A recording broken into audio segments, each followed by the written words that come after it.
Story time. I'm an idiot. I did something really stupid a little while ago. I have to get some stuff, some documents from a couple of establishments that I visited, that I learned that I was part of in the past. And there's actually two of them. One of them is a little bit closer, and one of them is a little bit farther away.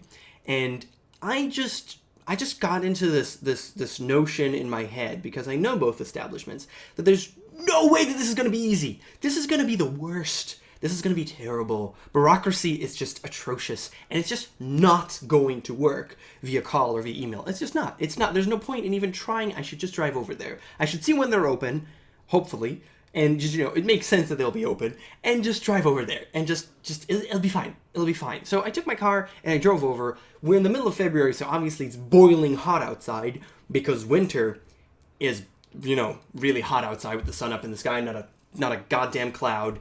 Sweaty, disgusting, horrible after 2 seconds in the sun, because that's how it works. And I drive over there. It's not very far away. The first place is not very far away. I was gonna drive to both places during that day, and I parked. I paid for parking because there's no parking anywhere in places where there's people. So I paid for parking. I walked in the sun. I wanted to die. I came in there. I walked up to the secretary. I told her what I need, what's going on, what's up. And she said, you should have just called. We can't do it. You have to do it yourself. Then you bring it over and we deal with it. I was there for 1 minute. I was there for like 50 seconds. She told me what I needed. And I was like, okay, is this the only way? Yes, a dude did this a little while ago. So that's exactly what you're supposed to do. And that works. And she explained exactly what was needed, and that's it. And she said, you could have just called and it would be fine. And I felt pretty bad. I felt pretty bad because all of the hate that I have, and all the knowledge that I have, all the experience that I have with how this doesn't work, in this case, yeah, I jumped the gun. I really just jumped the gun. And it was just stupid. It was stupid to jump the gun. The thing is, I felt so bad about it then that what I did was just, you know what, it's right. I shouldn't drive to the further away place, which I obviously didn't want to do. This one wasn't that bad, but the place that's further away, I mean, a 15-minute drive, 10-minute drive is not that bad. 40-minute drive is kind of not fun, especially when you have to do it both ways, because I was going back home afterwards. So I didn't want to do that, so I drove back home and I called. Because it'll make sense that it'll call. And I left a message, and obviously they didn't get back to me for an entire day, and I sent an email to my contact there, and obviously she couldn't help me at all, and just call them, I don't know, I can't help you. And as it seems right now, with me trying to call them and trying to email them, that I'm going to have to just go over there, which is exactly what I expected to happen. And it is, but it's with the switched up places.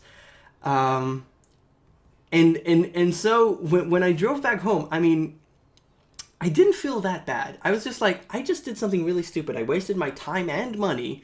I actually paid for parking, and I wasted my time and money, but this is 100% on me. This is not because the bureaucracy was terrible. It's because I jumped the gun. It was because I decided that this was going to be terrible, so there's no even point to trying to do this in the standard, way that should be easier, that should be simple, that should make sense. There's no way, so why would I bother? And that was stupid. That was really goddamn stupid.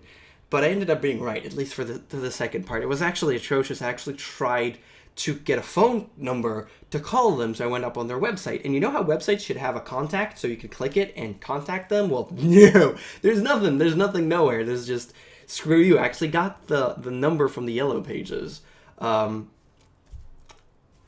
website, because there's just no way. I want to contact you. How do you do that? Nothing. When you design these things, and I know most people don't, but when you think about an experience, and we're designing something that's complex, or even not, something that's really simple, think about the stupidest, dumbest, most basic, a person that isn't even a person, it's a machine, it's just the dumbest way possible, a child. What would make sense for them to want to do? And the most basic thing is contact you. On a website, for example, is to contact you. So that should be bold, big, on a tab there, very clear when you open up the goddamn website, and click, and you can just see instructions to where the place is, and when does it work, when are they active, and goddamn phone number. And not having that boggles my mind. In 2016, people still don't know how to make a simple goddamn website, and it's just annoying as hell. Bureaucracy is no fun. I'm positive that you know that, but anyways, the point is not that. The point is that I tripped over myself just because I was stubborn, and that's really stupid. So, and I really felt that was like, this is a learning moment. I'm not going to do that stupid thing again. I'm going to go through the paces. They're going to suck. They're not going to work, but I'm going to go through the paces for the off chance that they will work. And then I'll save myself up a lot of work. And that's just an important thing that I'm now getting into my head, which is very useful because I'm at the start of a bureaucratic. There's always something, but I'm at the start of a process that's going to take me a while, and I should really just get that into my head, step by step, step by step. Don't jump the gun. That's the lesson for today, or something. I don't know. Thank you for watching. I'll see you guys next time. Bye.